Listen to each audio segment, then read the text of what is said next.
Imagine calling 911 because someone is inside your house, you're whispering for help. And suddenly the operator on the other end goes quiet. Not because the line dropped, because something in the room with him made him stop talking. Tonight's story was sent to the Deadly Talk by a dispatcher named Marcus, and out of everything we've received, this one feels the most real. Marcus had worked as a 911 dispatcher for 6 years in rural Tennessee. Night shifts were usually slow. Minor accidents, noise complaints, the occasional domestic call, nothing he couldn't handle. On this Tuesday night around 2 in the morning, his co-worker Donna had gone on break. Marcus was alone at the dispatch desk. The building was small. Just 2 call stations, a back hallway, a break room, and a side entrance that stayed locked after midnight. At 2:17 a.m., the emergency line rang. Marcus answered. A woman whispered into the phone. Her name was Linda. She said someone had entered her house. She was locked inside her bedroom. Her 2 children were asleep upstairs. Her husband was out working a freight route and wouldn't be home for hours. Linda said she heard the back door open, then slow footsteps moving through the kitchen. Marcus entered the call notes, verified the address, and dispatched the nearest deputy. But in that part of the county, the closest unit was still several miles away. He told Linda to stay on the line. Stay quiet. Move something heavy in front of the bedroom door if she could do it without making much noise. Marcus listened as she slowly dragged a dresser across the floor. Then she whispered, "He's in the hallway." Marcus checked the unit status on screen. Still minutes out. He told her to move away from the door and stay low. Then another line rang. Marcus answered the second call. No one spoke. He gave the standard greeting again. Still nothing. Just faint background noise.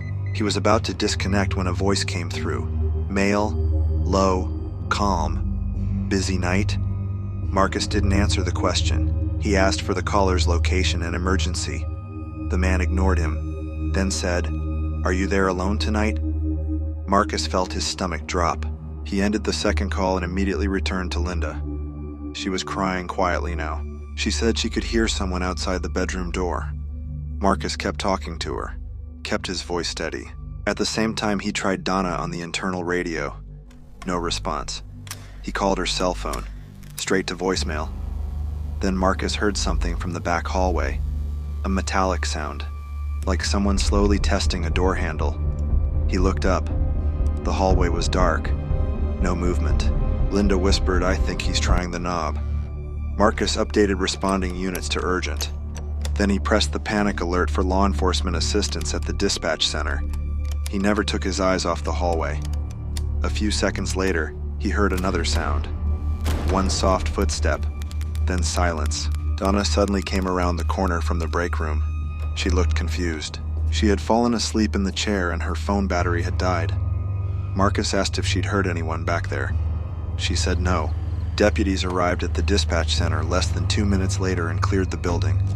No one was inside. No forced entry. Nothing missing. At Linda's house, officers entered through the front door and found a man standing halfway up the stairs. He ran when they announced themselves, but was caught in the backyard a few minutes later. He had no connection to the family. No clear motive. Linda and her children were unharmed. The second call to dispatch was traced to a prepaid phone purchased with cash 3 days earlier. It was never recovered. Police could never prove the man in Linda's house made that call.